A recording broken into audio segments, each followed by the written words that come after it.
where they have good internet.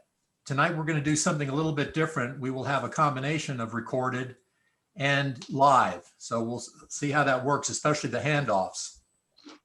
For those folks who want to see last night's presentation again, or if you weren't able to join us, Paul posted it on the ASA's website. If you go to the homepage, there's a link there that'll take you right to last night's meeting. Great. As I said, tonight's a hybrid session. We had a little bit of instruction last night on how to ask questions at the end, and we found that to be a little bit cumbersome. So tonight what we will do is we will mute everybody's microphones during the entire program.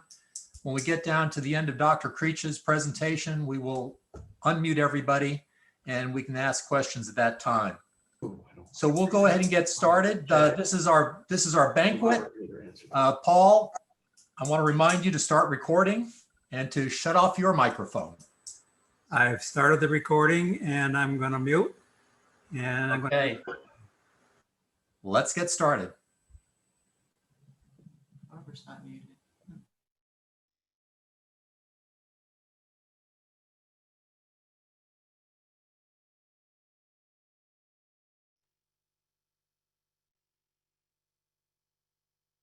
Welcome to the final night of the Azalea Society of America's 2021 virtual convention.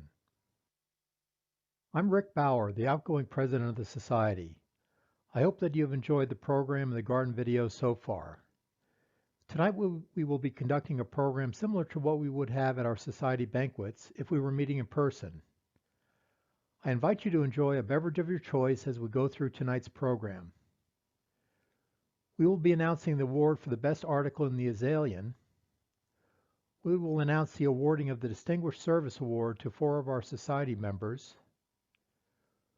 We will announce the results of the election of officers, and we will hear from the newly elected president of the Society. We will also be given a preview of the Society convention in Lafayette, Louisiana next year. I'm sure that all of us are looking forward to getting back together in person, and this convention looks like it will be a great time with some beautiful venues. Finally, we will have our keynote speaker. As I stated last night, all participants' microphones will be muted during the evening. We will allow questions after the presentation. Instructions for getting recognized and for asking a question will be provided after the presentation. Members were once again given the opportunity to vote on what they consider to be the best article in last year's Azalean issues. The winner of the Best Article Award is Barbara Stump for her article, In Memory, Margie Louise Yates Jenkins, 1921 to 2020. As you all probably know, Barbara is in the Texas chapter of the Society and recently retired from the position of editor of the Azalean after many years. Now we come to the awarding of the Distinguished Service Award. These are presented to members who have made significant contributions to the Society and the promotion of azaleas. This evening we have 4 recipients. Charlie Andrews will announce the first 2 awards, after which I'll announce the final 2 awards. This evening, ASA wants to recognize a man who stays quietly in the background, but is a tireless and dedicated worker for the promotion of azaleas. He is a lifelong student of many kinds of plants.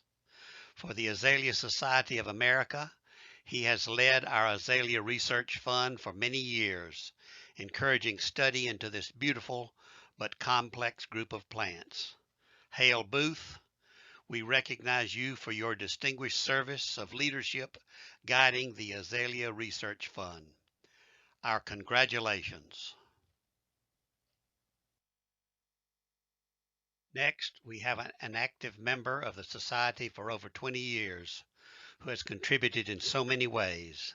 ASA Director, Vice President, Convention Organizer, and for many issues, the editor of the Azalean. Barbara Stump, the Azalea Society of America takes great pleasure in presenting you with the Distinguished Service Award. Congratulations.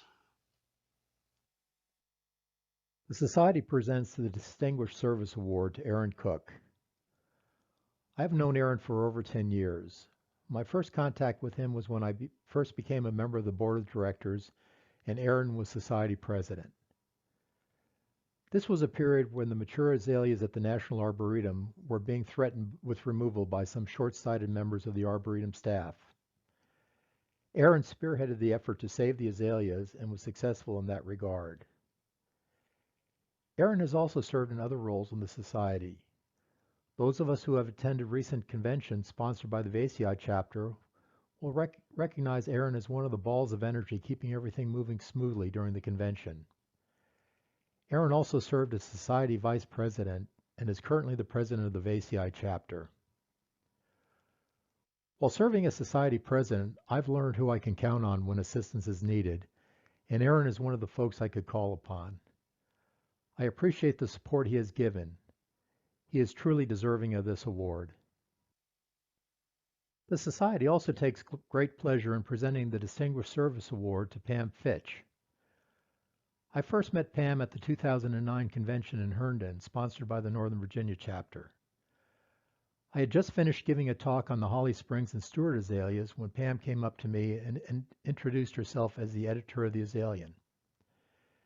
She served in that position for 5 years until the end of 2011. After her departure, we went through a couple of different editors. In the fall of 2015, we were once again in the need of an editor. Pam, along with Barb Stump, came back to the Azalean, with Barb serving as editor and Pam serving as the graphic designer. Pam continued in this role for another 5 years until retiring again at the end of 2020. The Azalean is a wonderful, respected publication, due in no small part to the work of Pam Fitch. We take great pleasure in presenting her this award. The Society, both at the national and chapter level, couldn't operate without the leadership and efforts of our elected officers. We appreciate those who volunteer to take on these leadership roles. They are often not easy, but are integral to the success of the Society. I encourage all of you to step forward and volunteer either at the chapter or the national level. The officers for 2021-2023 are Charlie Andrews as Society President. Charlie recently served 4 years as the Society Vice President. He also served at the chapter level in the American Rhododendron Society as President of the Azalea chapter of the ARS. Charlie is a member of the VACI chapter. Tom Johnson is the new Society Vice President. Tom was instrumental in starting the Reverend John Drayton chapter in South Carolina. I know many of you know Tom from the 2 conventions sponsored by the Reverend Drayton chapter in the Charleston area. Tom has recently retired from Magnolia Plantation. He is a member of the Reverend John Drayton chapter. Dale Barong is serving his 2nd term as a director. Dale is interested in various facets of horticulture and is a past president of the Maple Society North American branch. Dale is in the Central Carolinas chapter. John Simmons is also serving his 2nd term as a director. John is the legacy lead for the Beasley Azaleas and is in the VACI chapter. Finally, Mike Bamford is new to the board of directors. Mike has been actively promoting azaleas in the Atlanta area and has a particular interest in protecting native azaleas. He is also a member of the VACI chapter. We thank all of these folks for volunteering to serve. Now I would like to turn over the floor, or more accurately, the computer, to our new president, Charlie Andrews, who would like to say a few words.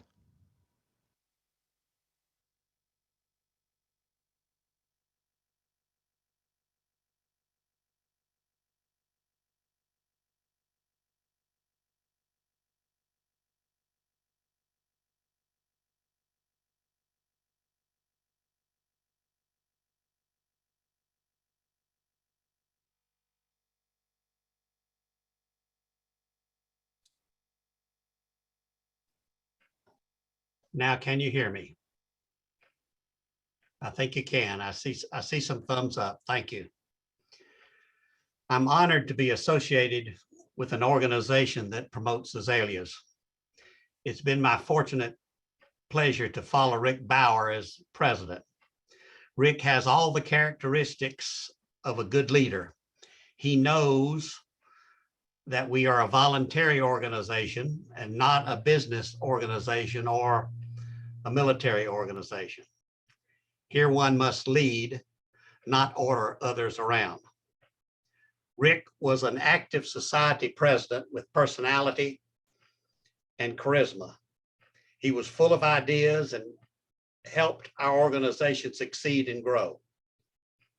He brought the Northern Virginia chapter's excellent legacy project to the whole ASA. He helped connect us with other organizations such as the Graham County, Robbinsville, North Carolina Native Azalea Festival. That synergy of such partnerships benefits both organizations. Under his watch, we introduced Azalea 101 workshop in cooperation with the Master Gardeners Organizations for the Public. This was held in conjunction with our convention in Arkansas, and as a result, brought in about 70 new members to the ASA. As president, Rick introduced a new logo, an updated brochure, two extremely useful, I would almost say essential publications to assist our chapters, Chapters Ideas for Success and Planning and Running a Convention. Rick took the many challenges to our organization brought on by the COVID pandemic in stride. I was impressed to see him up close as we faced the difficulties this pandemic caused our conventions and chapters during their regular activities. Rick has been and will be active at the chapter level. He has served as chapter vice president, newsletter editor, president, ASA director, and convention co-chair. He worked on the team that digitized the Azalea. He is the current president of the Northern Virginia chapter.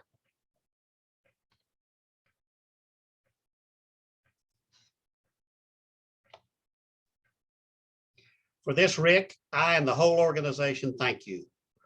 I take great honor in presenting Rick with the Azalea Society of America Exceptional Service Award. Thank you, Rick. You see what I have to follow. Fortunately, Rick will still be close by. During my time as president, you will hear several themes repeatedly. First, the Azalea Society of America needs to be the place for azalea information and knowledge. We need to increase the quality and quantity of information available through our chapters and national organization. This involves our website, the Azalea, our Azalea Research Fund, and chapter activities. For example, the Legacy Project is a great start, yet there are many other cultivars not necessarily in a Legacy Project that should be added to our plant database to make it more complete. More educational opportunities like Azalea 101 workshops should be organized. We need to encourage more quality articles for our journal, the Azalea. We will be working on things like these. Second is membership. We cannot succeed without members, and our numbers are in decline. Our chapter leaders need to actively make recruiting and retention a priority. I will assist wherever I can through our membership committee. Third, we as an organization have to give our members value for their money. People join and pay dues. They do not have to. They can stop. An inactive chapter will decline in membership and eventually die. We succeed by providing value. It is our job as chapter leaders to aggressively find ways to provide value to these people interested in azaleas. We need to discover what benefits them and make it available. It's not easy. We all have different interests. We have different levels of expertise. Chapters have local and distant members. While each chapter plans its own activities and establishes its own capabilities, I want our national organization to help our chapters as much as possible in providing value. Thank you for the opportunity to serve as your president. I love azaleas, and azalea lovers are wonderful friends. Thank you.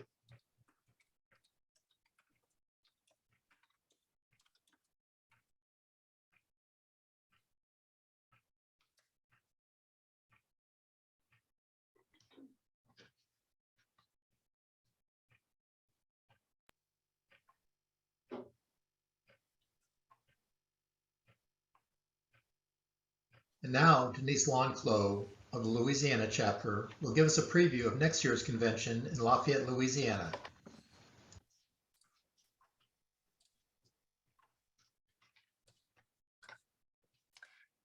Good evening. I'm Denise Lonclos. I'm a native of Lafayette. We're excited to host the Azalea Society's convention here next year, March 10th through 13th. The Holiday Inn and Suites will be the site for the convention. We're excited that it's north by our gateway. The room rates are very affordable at $107 a night. That includes a full buffet breakfast in the morning for two. We're trying to keep the convention fees somewhere around $250 or $275. We'll have the plant sales in the morning and the afternoon. We'll have speakers. And here's a little rundown of our itinerary of what we're going to see. Friday, we'll tour you through Lafayette's historic Azalea Trail with a few beautiful stops, one at the Lafayette Museum to see the Alexander Mouton grounds. Our university, who's a big partner with our azaleas, to see Cypress Lake, our century live oaks, and the Encore azaleas. Girard Park is also a wonderful place to walk around the pond and see the azaleas and the ducks and the cypress and the oaks.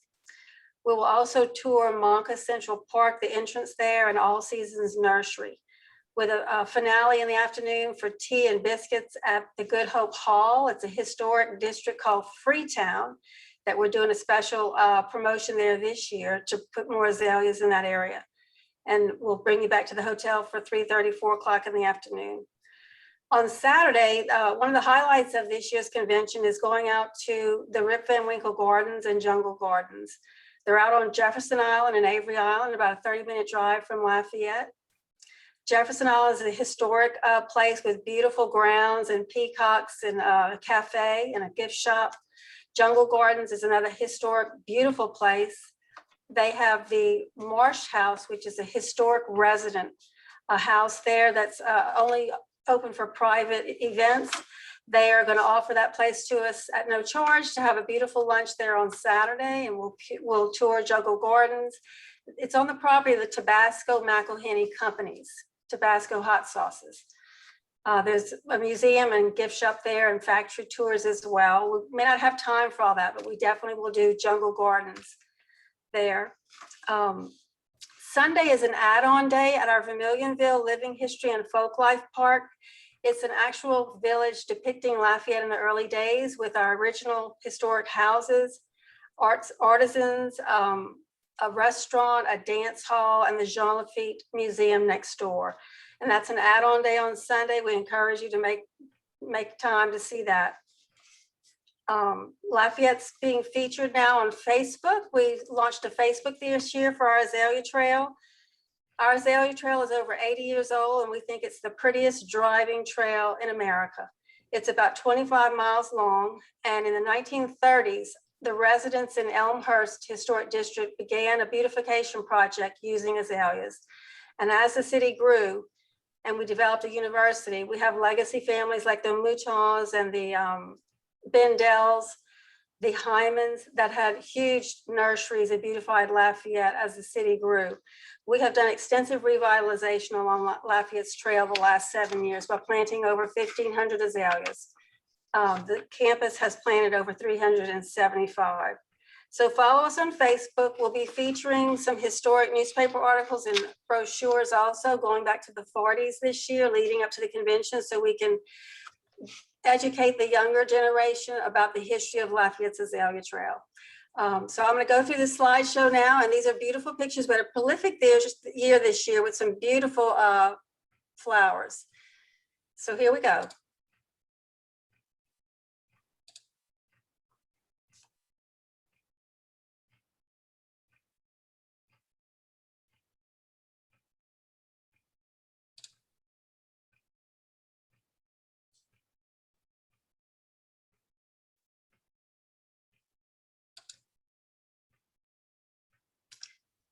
We were declared an official azalea city in March of 2016, and we got new trail signs put up along the streets, funded by our Create Initiative program with the city.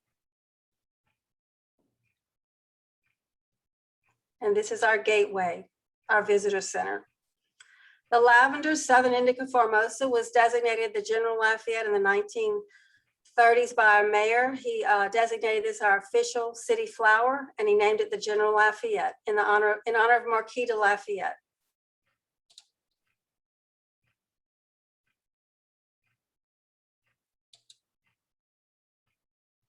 This is the parking lot at our visitor center. This is a boardwalk and a little swamp at the visitor center in the gateway.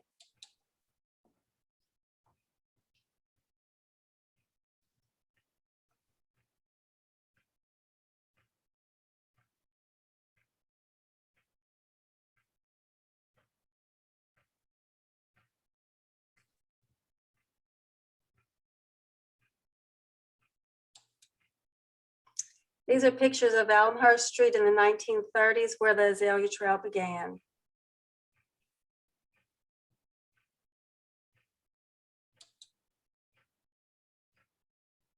We have the fashion variety azaleas planted all up and down our downtown streets. It's magnificent. They bloom really well, at least twice a year, and also in the summer.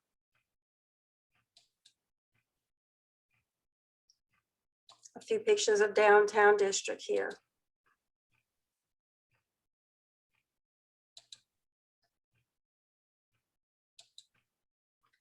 We pick two winners every year during spring, an on and off trail winner, and this is the Victorian Historic House along the trail. They were one of the winners this year. It's a historic residence.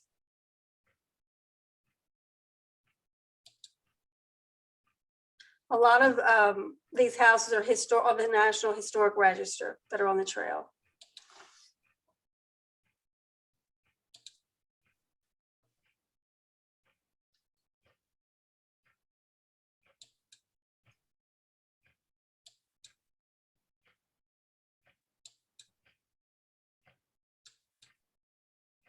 These are the grounds of the Lafayette Museum, one of the stops we'll be making on the Friday. This is Good Hope Hall that we'll stop at Friday afternoon.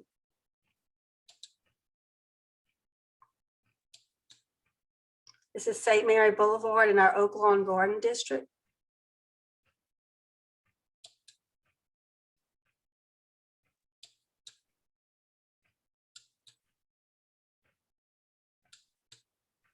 This is Seven Oaks.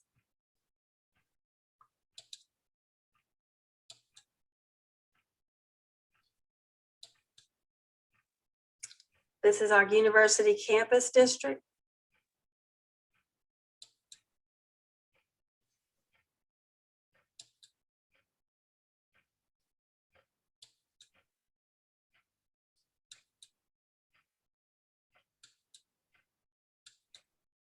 This is Girard Park.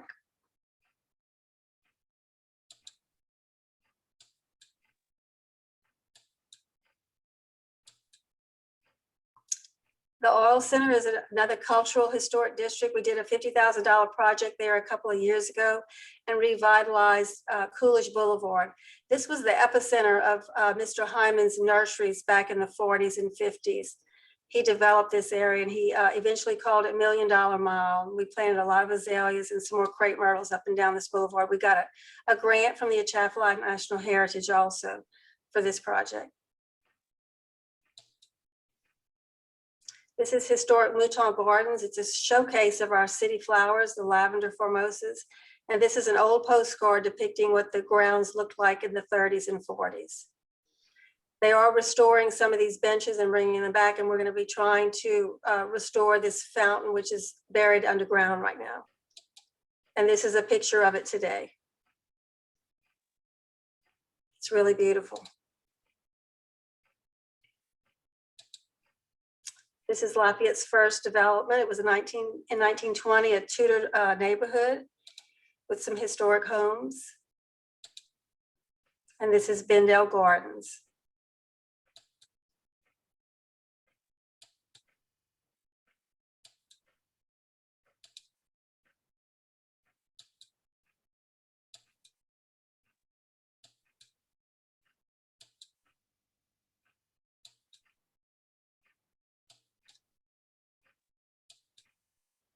Marcus Park. It's a new city park development, be opening this fall.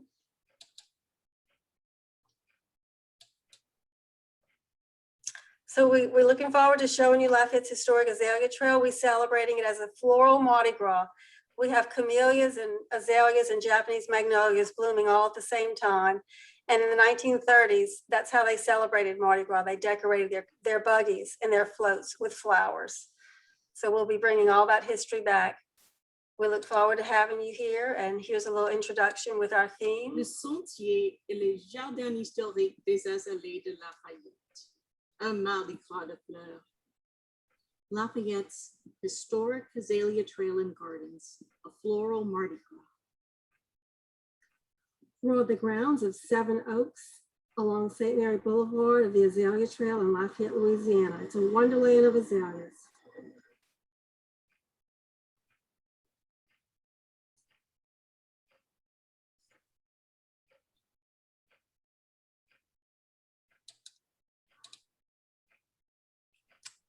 And thank you so much. I hope y'all all come.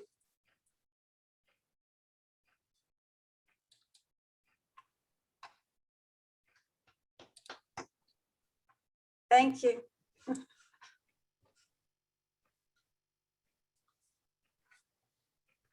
Our keynote speaker tonight is Dr. David Creech, Professor Emeritus at Stephen F. Austin State University, Nacogdoches, Texas, where he has been since September 1978. Dr. Creech received his BS in horticulture from Texas A&M University in 1970, the MS in horticulture from Colorado State University in 1972, and the PhD in horticulture from Texas A&M in 1978. After a long career teaching, Dr. Creech was named director of SFA Gardens in 2007. He has authored numerous scholarly and trade articles and lectures widely. Dr. Creech has accumulated a long list of international work since 1981. In fact, in the last 20 years, he has undertaken over 25 short-term consultancies in China, working with the Blueberry Improvement Program and Toxodium Improvement Program at the Nanjing Botanical Garden. He is an advocate of increasing forest cover and smart use of land and plant resources.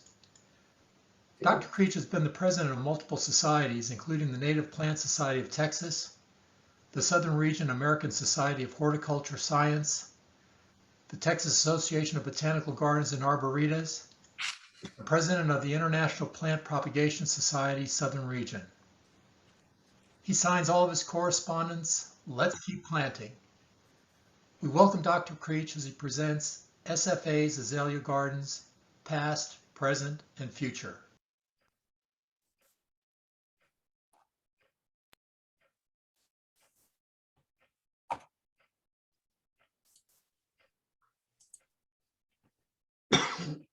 Can y'all see? Oh my God.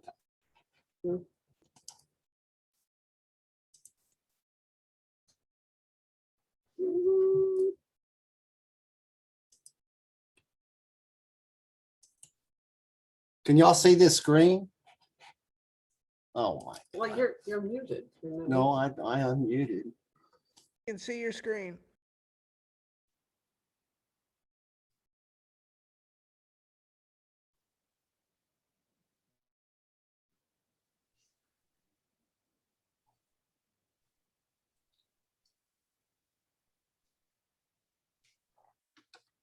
Raise your Does hand. that look all right for everybody?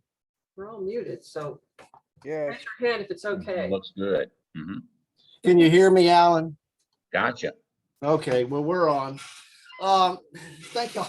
Thank y'all. Pardon the techno glitch. I have Barbara Stump as my technician here, and so we had a fail, I guess. But anyway, it's a pleasure to be here. SFA Azalea Gardens, past, present, and future. And we'll kind of lead you through a little bit of our history here.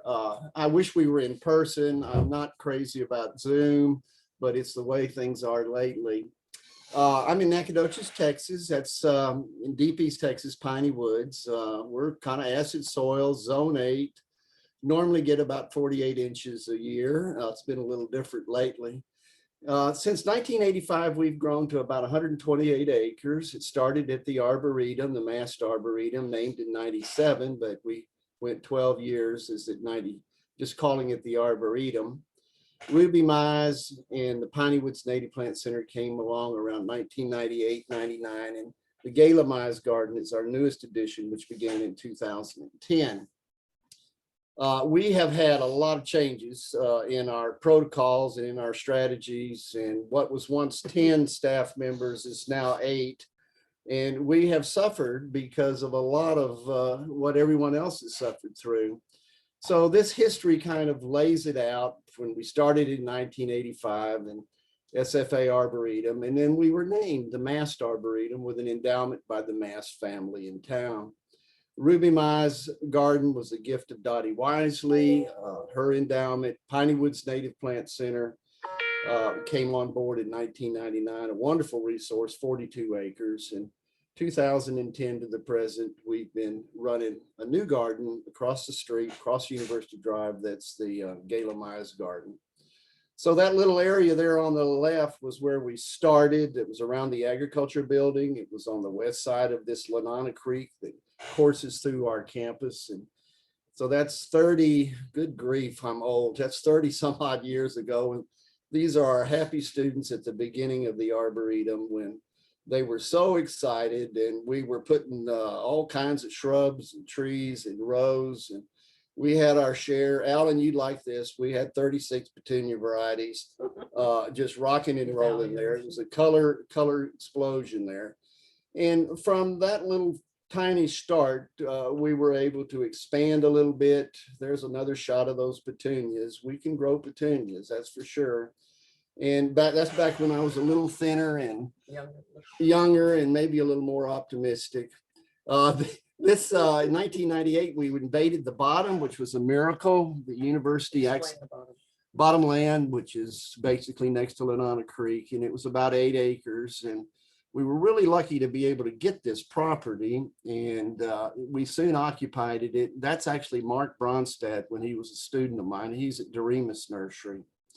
And one of the first things that we did was an azalea garden, and had lots and lots of help on it.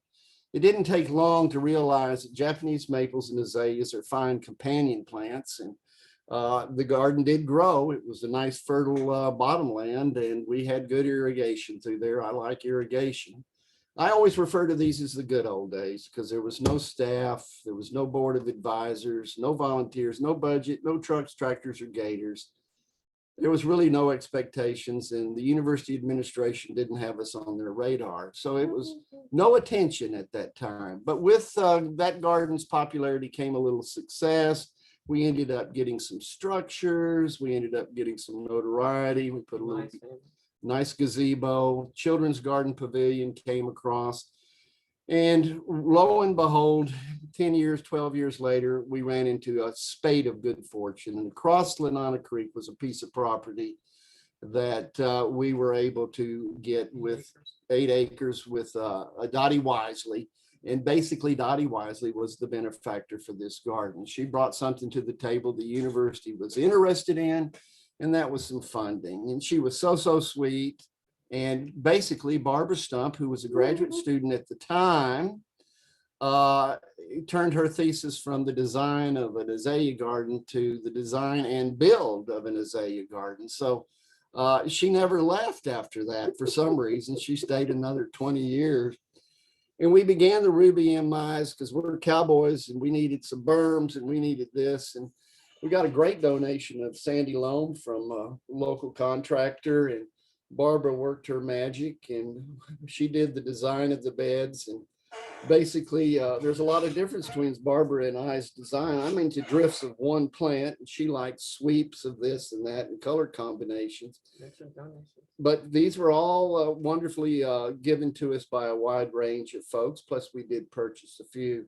The garden grew well. We had solid set sprinkler irrigation. We had a good overstory. We had sunlight on the ground back then because the trees weren't filled in completely. And off we go. We had Lanana Creek just to our west, and we used it for row cropping at that time. Most of this was driven by students and the beginning of our first volunteers. With success of the Ruby Mize came roadside markers, good signage. We got a plaque for Ruby Mize, and the garden has fleshed out ever since. It's really a beautiful, beautiful garden for growing azaleas. It has one problem. Every now and then we do get a rain on it. Barbara made a wonderful choice on the front of the property facing University Drive. We planted 800 Coromo Shikaboo azaleas. SFA is purple, and that is kind of purple. Thank Margie Jenkins. Margie Jenkins is being thanked as I speak. And basically Margie is the precipitator of so many of the plants that we have. Propagated every single one. She propagated every single one. Basically, Coromo Shikaboo is kind of a standout. And in that long mass of Coromos, my technician, Duke Pittman, found this little sport. So he brought it to my attention, and I said, that's going to make us $1 million. And we turned it into speckled spider, and it's available here and there. I think it's a great plant, carries all the attributes of Coromo Shikaboo, which is long season of heat flowering, and came through this -4 degrees in perfect shape. Margie was the mother of all kinds of gardens and never met a sweeter person. And she was really a godsend for us. And Buddy Lee needs another encore, and we were quick to accept all that he could give us. And so we appreciate Buddy Lee and his amazing breeding program. And I don't know how many encores they are, but they are really nice repeat bloomers. He has turned into a rock star. We've had him at our azalea garden many times, and he always enjoys seeing what we're doing.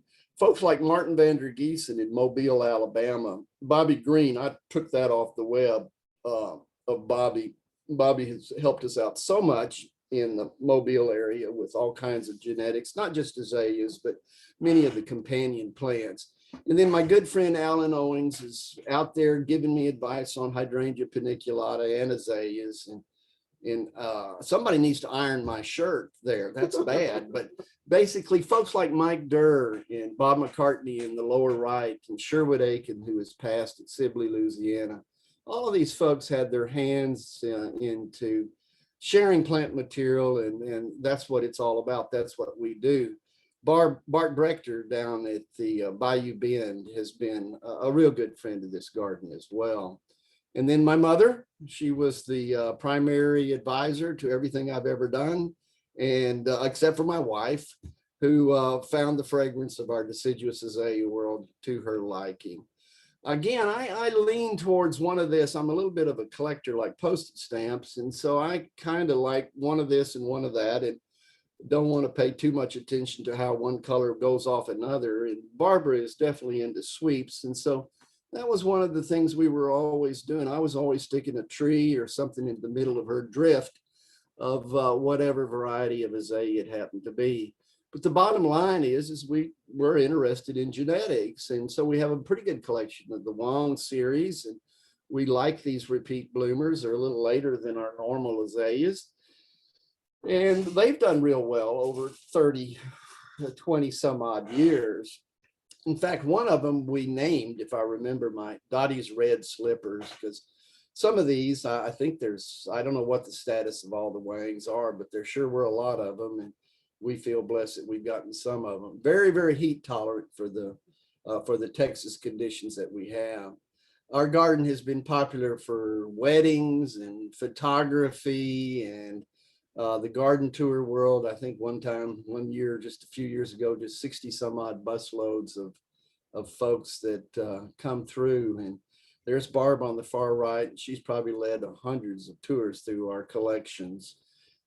Family outings, we're a community and regional resource, and that's really kind of part of what we do. County Agents Association coming by to see azaleas in full bloom. So that in middle to the end of March and the 1st of April is our showcase. We did host the Azalea Conference in 2007. That's Barbara's home, and she can put on a feed. And it was just really a wonderful gathering of like-minded souls. Barb was named Citizen Extraordinaire by everybody. No. Well, yes. And essentially, that's about the last smile I ever saw on her face, because we've had some issues over the years, but she brought this thing to fruition at SFA. I'd be remiss if I didn't mention that during this whole milieu of activities, we had a young lady, Elise Rodewald, come into the program, and she brought environmental education to SFA Gardens. She has since retired. She brought all kinds of grants and all kinds of kid programs to the tune of about 12,000 students, kids K through 12 per year. One event that she brought was the Little Miss Azalea Princess Tea Party. I was opposed to this because I didn't think it was educational. I thought it was just kind of foo-foo.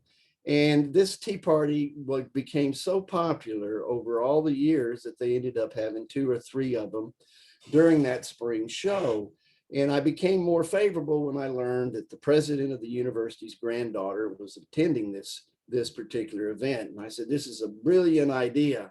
It really is a nice venue to put young princesses, and they are princesses, in a tea party, and they get to take home their own little teacup. We had music, we had a magic show, we have all kinds of finger painting, we have blowing bubbles, we have rabbits. Why we need rabbits, I don't know, but that was part of it. We even brought a pony in. Look at that young lady. And the more I stopped by, I would just take picture after picture, because these kids are learning how to pet a monarch, I guess, and basically gave me an opportunity sometimes to tell this child that she's rather nice, but she's not the most beautiful child in the world. She's rather normal, and that world is tough. And then somebody would holler, "What are you saying?" This is the typical picture that you have of the Little Miss Azalea Princess Tea Party, and the proud parents and grandparents that came to this, I think creates quite a memory. Everybody has to put their child in the azaleas. And to me, I was thinking, what about fire ants, and what about some of the other problems we have? But tell me that's not a beautiful, beautiful child in the azaleas. Children are a bridge to heaven. Out of all the things we've done at SFA Gardens, I'm in conclusion that the environmental education program may be the only significant thing that we've done, because we're touched young people's lives and get them in the outdoors to appreciate the environment. That's getting more and more difficult as we become glued to our screens, just like we are right now. One of the great decisions was companion plants, and we did get into Japanese maples 30 years ago. And these were well suited for the environment that we have in the Ruby Mize Azalea Garden. Our gardens, both azaleas and maples, have been featured in a number of Texas magazines, because the show is not what you typify of Texas. You normally think of desert and it's brown, but no, we can, in the eastern portion of the state, we have acid soils and good pines, and it will grow beautiful azaleas, camellias, and Japanese maples. And we can get that vivid red that we so often miss in the landscape. But we weren't through yet. So in 2010, an opportunity presented itself across the street, across University Drive, and we were able to garner another 8 acres of Gala Mize, as well as some stewardship over the 68-acre SFA recreational trails and gardens. This is bringing us to what I call critical mass in a university garden. The president, and there's my donor, Ray Mize, who put an endowment for the Gala Mize Garden, which is one of our most recent gardens. It's just 10 years old. And Ray had great oversight in this garden. He said, I'm 80, we need to get going. This thing is too slow. And he brought in a brush axe, and we got the irrigation up right away, put in about 4,000 feet of main lines. And I had him come over on the creek and plant the very first tree, which happened to be a ball cypress, which we like. And we cleaned up the floor as best we could and started planting. And our goal originally was not to plant anything that was at the Ruby Mize across University Drive. So one of the plants that we had was Margie's White Red Ruffles, which I just like that name because it's white ruffles, but red ruffles, but it's a white form. It's really been a great variety for us for many years. Got a little banged in the cold hardiness. One of the J. Berry Nursery's selection, repeat bloomer, Fuchsia Parasol. Lots of encores have found their place, particularly the newer ones. I love Autumn Fire. And then we built through an Eagle Scout project, we built this incredibly cool labyrinth, which is adjacent to the azalea garden. And we use slender silhouette sweet gums. And this Eagle Scout did this project. I'm just amazed. And we use a solidified granite, and that works out real well. It's become quite popular. And as you can see, slender silhouette performs that accent around it. It's a wonderful sweet gum that's very fastigious. And it gives our visitors an opportunity to sit and take the energy of that circle and consider the world around them. That's kind of to where we are. The present is a little different. And that really, the present being about a year ago till now. And everything changed with COVID, and it happened worse in a university environment than it did in some other environments. And it has to do with the nature of our makeup.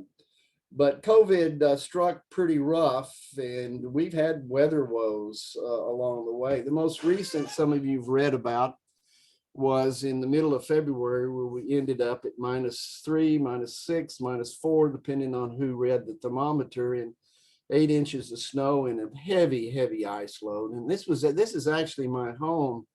And I was trapped here for 5 days. This is right when the electricity was about to go out. And I couldn't get out. And I was really, I had water and I had a wood stove, and I was able to eat, and everything kind of turned to white. My dog Bear caught a rabbit. I thought about wrestling it away from him and having it for dinner, but I didn't.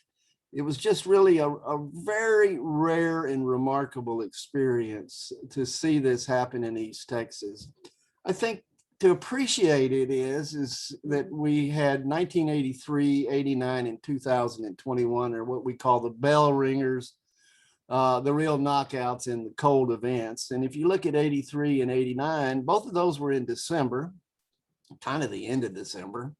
And they had a long stretch of nights below freezing. This freeze that we had most recently rolled in the kind of the middle of February and only stayed 9 nights below freezing. And unfortunately, it did more damage. And I blame it a lot on that -3, -4, and maybe the time that it rested in February.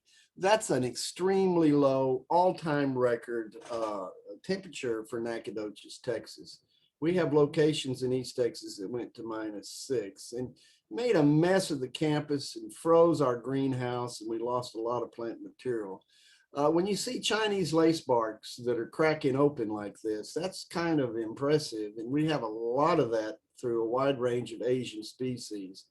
I gave a lecture Zoom a while back, and I used brown as a color too. And this is kind of the typical look of our, this is in Houston, and this is a typical look of our Rhaphilepis across the board. So Loropetalums, Rhaphilepis, Nerium, so many commodities took such a major hit. Love this picture. This is a gardenia in the Ruby Mize, or in the Gala Mize, that's showing you what the benefit of being near a heavy, hot rock, I guess. The rest of the buds were frozen off, but it did manage to do a little show.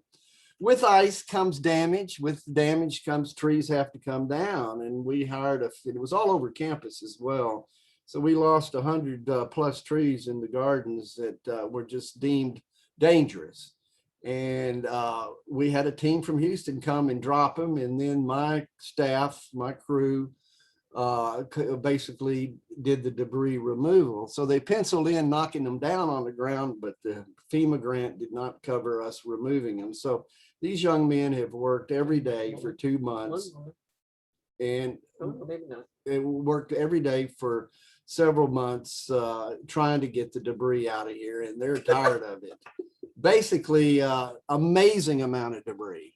And what happened is that we really didn't kill anything. We had some things knocked around a little bit, but our Japanese maples were missed, and this crew was professional in so many ways. They would drop a huge log right between two precious Jap maples. There were a few errors, and with that, we had to be followed with this floods of recent times. We've been having floods getting rains every day. I feel like I'm in Nepal. And Lenana Creek has been roaring around, and that's traverses through we've had wood ducks in the mast arboretum. It's a real problem, and you can see we are getting the sunlight. And so the campus, the university grounds, and I went together and we hired a brush tub grinder, and we've turned this into a mountain of, and still working on this. And so we have enough mulch to supply the campus as well as SFA Gardens for the years ahead. You can see how wet it is. In creating this mountain of debris, we made a tactical mistake, and we accidentally rechanneled water that didn't go into the azalea garden. We channeled it in, it had no choice but to run in the azalea garden. Took us about 3 hours to figure out, what is this happening? It's not happening in the mast arboretum or Ruby Mines. Why is it flooding here? Yeah. This is at the Gala Mines, and basically we had moved water in a way that it couldn't go. And so we've created this disaster, which is being rectified right now, and shows you the challenges of farming in the bottom. But if you look at those Tamakayamas, you'll see that we plant on knolls. And so those little knolls and azaleas, we don't like to put anything in the ground. We like to build up. And so we're trying to force it constantly to have drainage. We also, being at a university, and those of you that have an academic background, I know Alan Owens does know that it's tough in a university, and we have lost a lot of revenue because of COVID. We had a state budget cut that hit us in epic ways. We've lost our plant sale. We're trying to do virtual. We have our first plant sale face-to-face in the fall.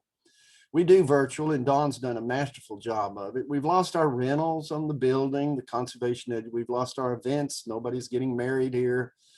We've lost our volunteers. We've lost our workshop, and we've lost our seminars. And so this is the fiscal reality at all universities. This is mine. This is the Board of Regents, and the players are up there at the top of the hill. And the question is where do you scatter limited money, and how do you do it? And this is very tricky for a garden that is at a university. This is always thought of in some cases as, well, it's just hard to sell the idea that a university garden is a major resource for recruiting, for retention, for keeping students happy, faculty life, student life. And that's kind of the charge that we have. So you add up COVID, you add up all of this weather, Your mom. and you add up all these things that have hit SFA Gardens, and there is reason to be kind of sad. But I take solace in knowing that what Alan Owing told me is, Dave, you work at a university, you know what it's going to be like, and you just got to be careful what you say. And so I thought about that a little bit, and some of you may have seen this, is that we're just going to keep planting and keep going on. The future to me is bright. We can't go down very much more in terms of budgeting, but we're looking forward to sunlight that we've never had before. We've gotten some water oaks out of the way, and we have lots and lots of friends. Well, first thing on the agenda, and I really enjoy this, is we're going to have the Bible, the tome for freeze ratings, and we're going to finish the freeze ratings in the next month. And you can tell Barbara Stump and Sherry Randall, thank you for this incredible database that we're working on, the Texas chapter members. And then we're going to wrap up the cleanup. And basically, when you have, Barb may know this variety, but when you have evergreen azaleas and they bloom, I call them deciduous evergreen azaleas. And they're deciduous because the freeze knocked all the leaves off. but they're flowering because they've got just a little bit of life left in them.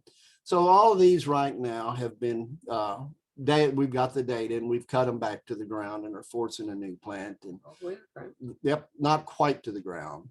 And but we're bringing our plant world back in a lot of different ways. So we had such great friends across the South, and this is at Martin Vander Giesen's, and I went over to there with our 18-foot truck, and Martin was so kind. He felt so sorry for us, and we loaded it up. And there's three 70-year, that's 210 years of gardening experience right there, and we're just as happy as we can be. I can't wait till we bring back the chaos of our normal plant sales where we line up and everybody runs and has a great time.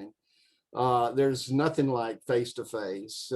We need our tours back. We haven't done any tours, just a few since COVID hit this campus and the protocols were put in place. We've had no workshops. We've had no seminars. We haven't done our lecture series. And so we're looking forward to bringing that back to in the months ahead. We have a once a month Les Reeves lecture series and a plant raffle afterward, and that's Dawn at Jordan. And we're actually going to kind of start up where we left off in March of 2020. So it's going to be a slow comeback. We need volunteers.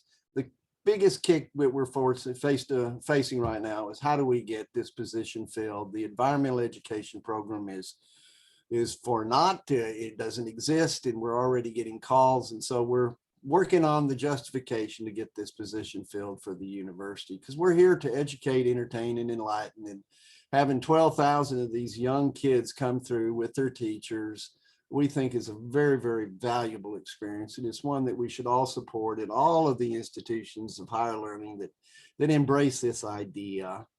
And even I think we should bring back the Little Miss Azalea Princess Tea Party, even though it's not very educational. I did think it was kind of a wondrous, well, maybe we should just bring back only the happy children that were part of it. Our signage is old, 20 years old, and Coral Bells here is, we need help on signage, and that's part of our grant writing as we speak.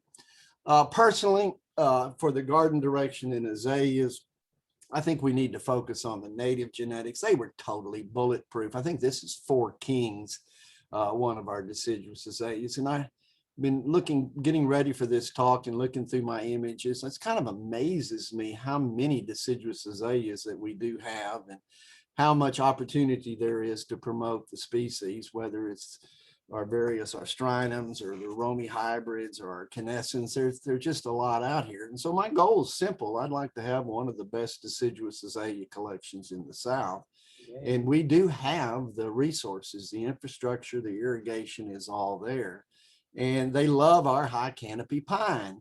And we need signage, and we need to continue to collect and to continue to park them all over the garden.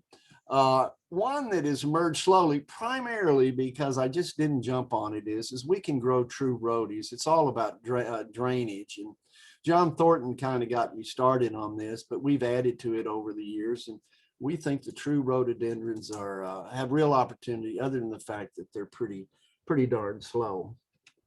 Robert Peel is one that we have. In conclusion, Barb is still here. She's sitting beside me, and I think, oh my God, isn't that a wonderful thing? Because this started as her master's thesis. Then somebody stepped up to support the idea. And I think there's very few graduate students that can ever say, you know, I started this and then I built it. And so we were blessed in that way. And now our goal is to come back to some kind of normal in the years ahead.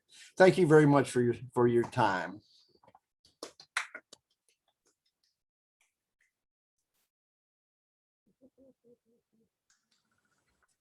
Okay, what a fantastic presentation. It was great to see the progress since we were last into Nacogdoches. I guess it was like 2015, Barb? I think so, but I didn't look it up. Yeah, I think you were right before we did ours in Williamsburg. Yeah. So, Paul, are you going to unmute folks? And we'll open the floor for questions. everybody can unmute themselves. Okay. Do we have any questions? I have a question, Dave. This is Buddy. Can you hear me? Can you hear me, Dave? We can hear you, so he may be still muted. Dr. Creech is still muted. Now he's unmuted. Oh, he's on the. Okay, I can hear you. Generally speaking, at 3 degree, -3 or whatever, what percentage of evergreen azaleas defoliated and lost, defoliated and did not bloom in the garden? Oh, I would say that we probably had 15 to 20%, At least. 15 to 20% at least. So there was a good many azaleas that survived and and performed well after the freeze, Yes, right? when we're cataloging that now, we basically have a bunch that were unscathed. And then we had some that went to the ground and are coming back. Okay. And the same thing's happening we're doing the camellia data as well. And my favorite was Frank Hauser. It's dead to the ground and below. And it has reticulata blood in it. So I think for that -3, -4, Buddy, I think it had a lot of impact beyond what we had. 8 degrees a few years ago and it didn't do this. And so there's some difference, 10 degrees, but it shocked me what we're seeing. Most of a lot of landscape plants, we actually have dead Raphiolipus here. I mean, dead beyond the ground. Don't you think the lateness of the freeze had something to do with it? Absolutely. Yes. I do blueberries, and the early flowering blueberries were starting to swell. We noticed that it not only took out the flowers and the buds, it took out branches. The later variety, rabbit eyes, were unscathed. I've got a crop of blueberries. So that timing of a mid-February hard freeze coupled with that low a temperature and plant growth, sap moving, I think had an impact. And our evergreens, some of them had started to bloom, and so they really got hit. Any of the early azaleas that were evergreen blooming, they were kind of waxed, branches and all. So tell them about you trimming them off. We're basically reacting to all of this. We refused to touch a landscape plan until really this week. So the crew has just been removing the debris and trees from above, which was ice and tree takedowns. And now we're actually going in and getting the data because you can see it. You don't really need to get data until now. You can see what happened. The bottom is coming back or it's coming back weak. We have loropetalums that are probably should be cut back, but they're still sending up a little shoot here and there, and it's just wounded vascular tissue. So we have a 0 to 6 rating scale that we're using, where 1 is no damage. No and damage. 6 is dead. 6 is dead forever. And we're putting this together with Dr. Mung Mung Gu at Texas A&M University in different locations. So we have a project at Galveston Island on Moody Gardens, not just azaleas. We're trying to do a lot of plants that are not part of what we call the commodity world. So we have strange, rare genetics here of trees and shrubs, and we think it's valuable to kind of lock in what did they do at -3, -4 degrees. We will never see -4 degrees again. Is that correct? Hard to say.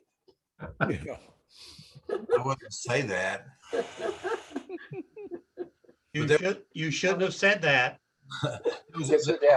There was a lot of damage in East Texas from Jasper even into Houston. Is there any other cities or towns like Houston that's doing any type of data collecting on any of the evergreen azaleas for damage? And because Buddy, I talked to Bart about that, and I think the answer is no, but I think it should be done because they went down to 7 degrees in Houston, and Galveston Island thinks they're a tropical paradise. They went to 17 and 16, and they're back to where they were. A lot of the palms are dead. And a lot of plant material is really badly damaged on Galveston Island. And so I think it's an opportunity for us to get some information. There was no county in Texas that didn't freeze, which I think is just kind of crazy. And the thing that got us up in Northeast Texas, my friends up there got down to -6 or 7. They had 8, 9, 10, 11 inches of snow. It was fluffy, no ice. And some of them didn't lose, it was very lightweight snow, and they didn't lose electricity, and their base of their plants has been protected. So that gave them some protection. I think we have had some protection too with our 6 to 8 inches of snow. Tell me about your deciduous azaleas. and How Untouched, they fared. untouched, They All were- of them. all of them. They were still dormant, you know, they still had their buds tight and no leaves. Had a nice show.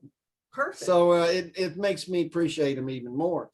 You know, when you're out there whacking a huge loropetalum down and hauling off brush, you're not impressed anymore, even if it never happens again. And I think that people should appreciate this, because loropetalum, the purple leaf loropetalums, were introduced after 1989.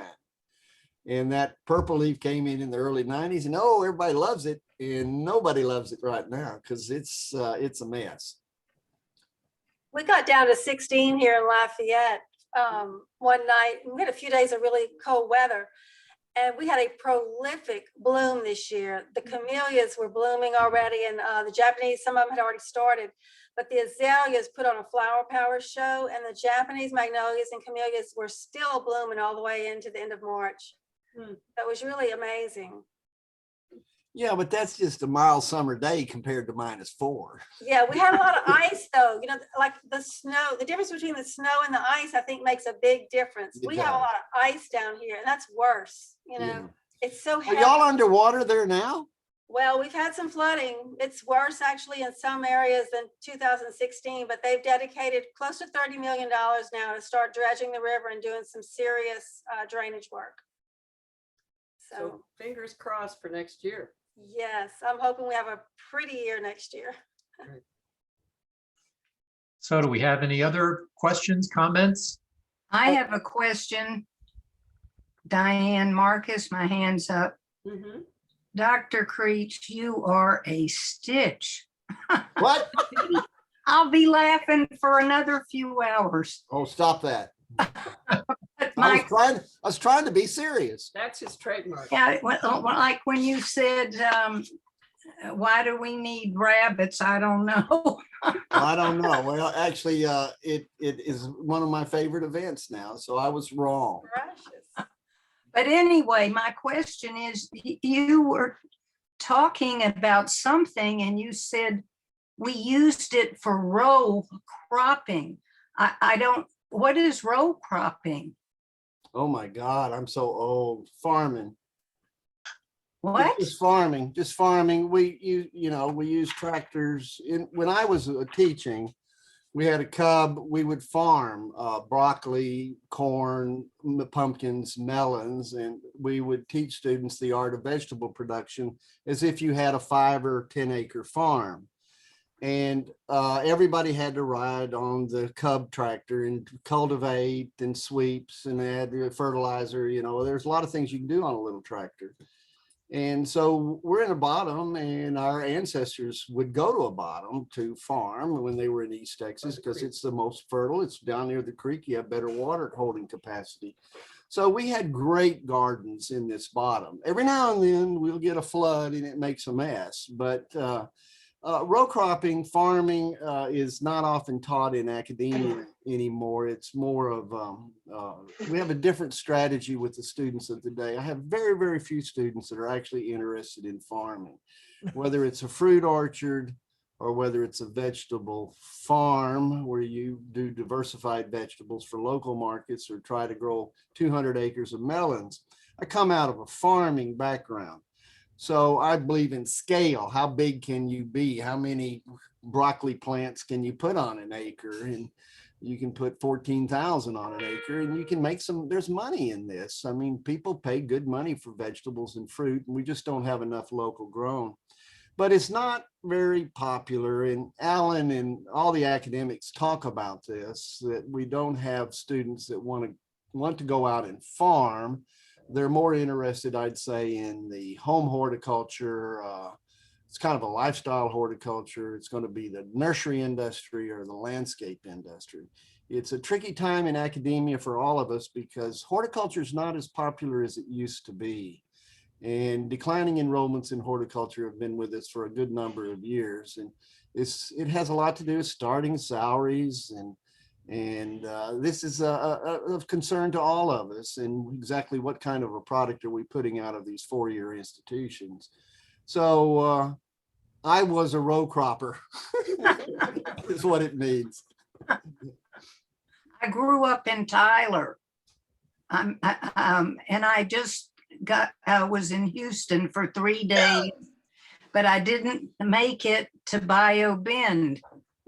Oh, beautiful garden. Okay, thanks, Diane. Any I other? don't have a question, but I do have a comment. I remember Nacogdoches was, I joined the ASA 2 weeks before that convention. And that was my very first convention in Nacogdoches. And the only thing I could recall about Nacogdoches was that's where a lot of the space shuttle or debris fell on Nacogdoches. So that's how I come to know about Nacogdoches. And even at one stage, I even used to know how to spell Nacogdoches. And I'm not sure about now, but the only thing that I did meet David and Leslie Nanny in the mice gardens. That was my first, but I didn't realize that until years later on.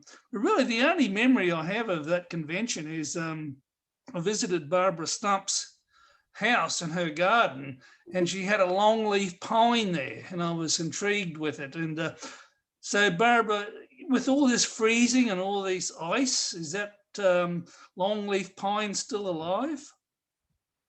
Absolutely. Okay. Yeah, no problem. Because that usually knocks them around. You know, the ice sort of drags them down, you know? Yeah, I had several pines and one lost a limb, but it's okay. The tulip poplars are blooming.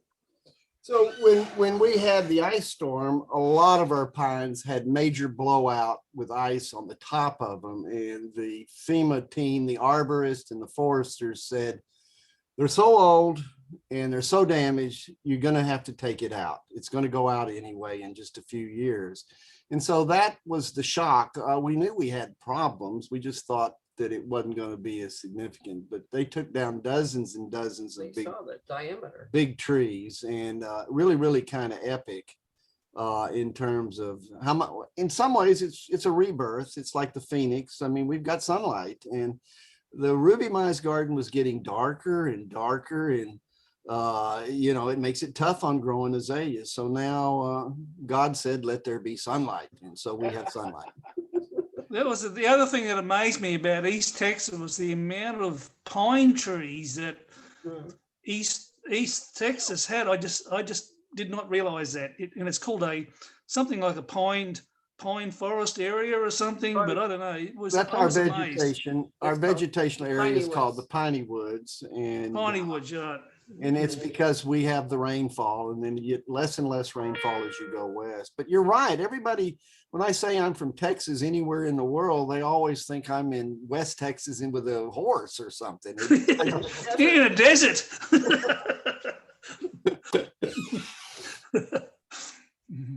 Okay, do we have any other comments or questions? If I could step in. Certainly. Fred brings back a memory. I was sick as a dog because of all the pollen. The amount of pollen you all have there is just astounding. So that was a memory I had.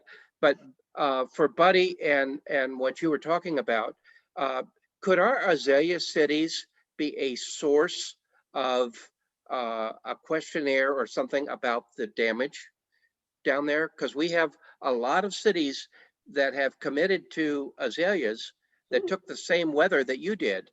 And it would seem the Azalea City program might be a place where we had contacts to do some type of follow-up. Well, the thing I've seen with the azalea cities is that, you know, a lot of the cities are proud of them, but the managing or the people that head up the azalea festivals each year change. And so it's in most of these places like chasing cats, you know, who's in charge. And a lot of them are not horticulturalists per se. You know, they're promoters and, you know, city managers. You know, like Lafayette, they use their Azalea City certificate or status, you know, as a plus in the advertisement and things like that. Some of our other cities begin to do that, but a lot of times it slips on the side. But that would be a good starting point if we could pinpoint people in those cities to do that. Bart Brescher would be one, you know, in Houston, and I believe in Jasper's an Azalea City. Yeah.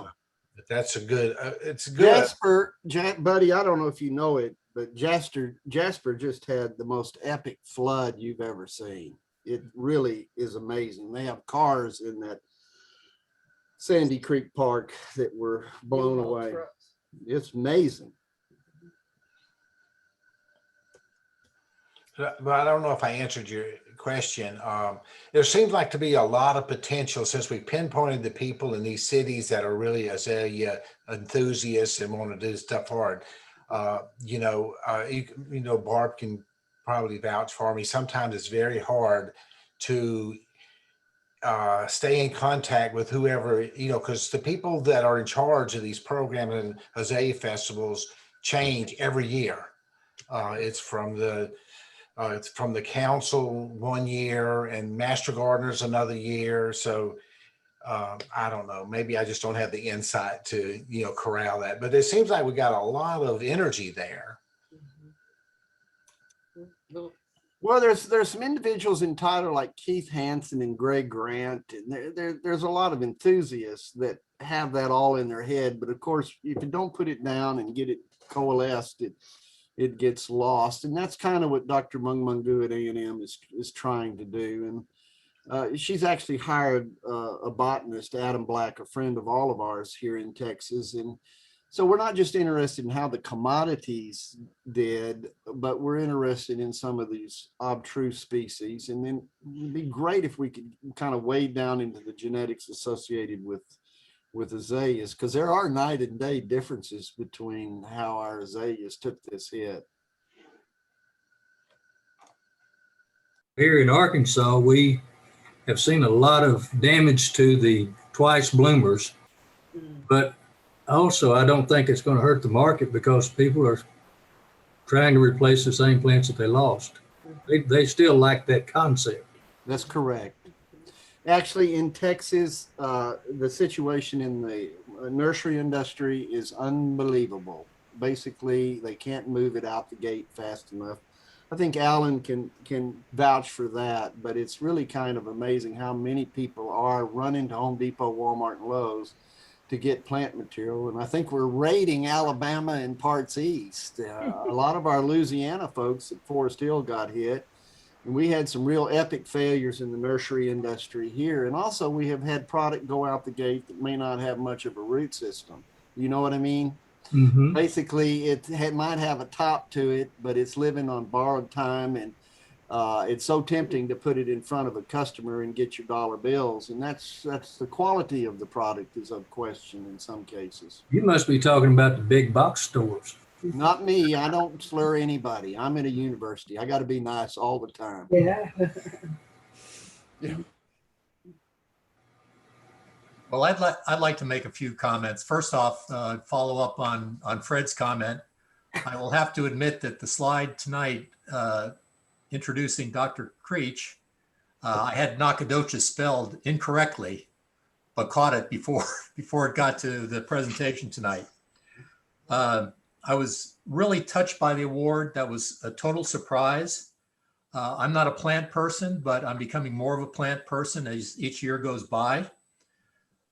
The But we've got a lot of people with different skill sets in this society. And one of my goals was to enable an environment where we could capitalize on the different skills that people have. And hopefully we will continue doing that. It may sound really odd, but when I decided to run for president, I was actually thinking of tonight.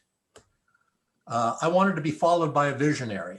And I knew Charlie from his term as the president of the Azalea chapter of the ARS. And I was pleased when he agreed to run for vice president. And I'm very pleased that he's now our president. I will continue to be active in the society and still maintain a president's hat since I'm also the president of the Northern Virginia chapter. We've had some recent challenges, particularly with the COVID. Last year, I was in communication with Bart Brechter by email or telephone constantly. He called me up the weekend before, I guess it was on Saturday before the convention was supposed to start, and we had decided there was about a 50-50 chance that we would have to cancel. Monday came around and Rice University, which was in the area where the convention was going to be held, had an outbreak of COVID. Well, we don't want to lose our members, and our members' health and well-being is #1 priority. So unfortunately, we had to cancel, and fortunately, we did it in time that people could cancel out their room reservations without getting any penalties. Kevin McCorkle was in the midst of his planning for this year's convention. Well, with the COVID, he had to regroup. He and his folks had to regroup. So they went back to the drawing board and came up with a convention that was CDC compliant, and everything was great for this year. Unfortunately, at the last minute, his 2 major venues had to cancel out because they were not comfortable hosting large groups. Well, we didn't want to have a second year without anything occurring. So I don't know who came up with it, but somebody suggested a virtual convention. And I do know Dave Banks brought up the issue of virtual garden tours. So we rescheduled the convention to be a virtual convention. We pushed it out a little bit, not so that I could have more term as society president, if that rumor has been going around. But we wanted to get past the bloom season so people could go through their gardens and come up with their garden videos. I'm really pleased with the response we got from the members of this society into making this first and hopefully last virtual convention a success. We had a large number of folks submitting their garden videos. Dave Creech and Charlie Andrews volunteered to be our speakers. We leveraged the excellent program that the Alabamense chapter, the webinars that they have put in place. And last but not least, I give special thanks to Paul Beck, who's my technical guru and keeps everything going straight. One of the major contributions, the original concept was that we would be showing videos during the day back to back via Zoom. Well, Paul came up with the idea of putting them on YouTube where our members could go out when they wanted and watch what they wanted. Plus you could advance it and go backwards if you wanted to repeat or skip over anything. So I think that was very successful. Like I say, I hope this is the last time we have to do a virtual convention, but I'm happy that we were all able to come together, and it's great seeing old friends. I hope to see you in person next year in Lafayette, Louisiana. Thank you very much. Yes, sir. Thank you. Thank you. Thank you. Okay, that ends the 2021 virtual convention. Paul, are you going to leave it up if people want to do a little bit more chatting?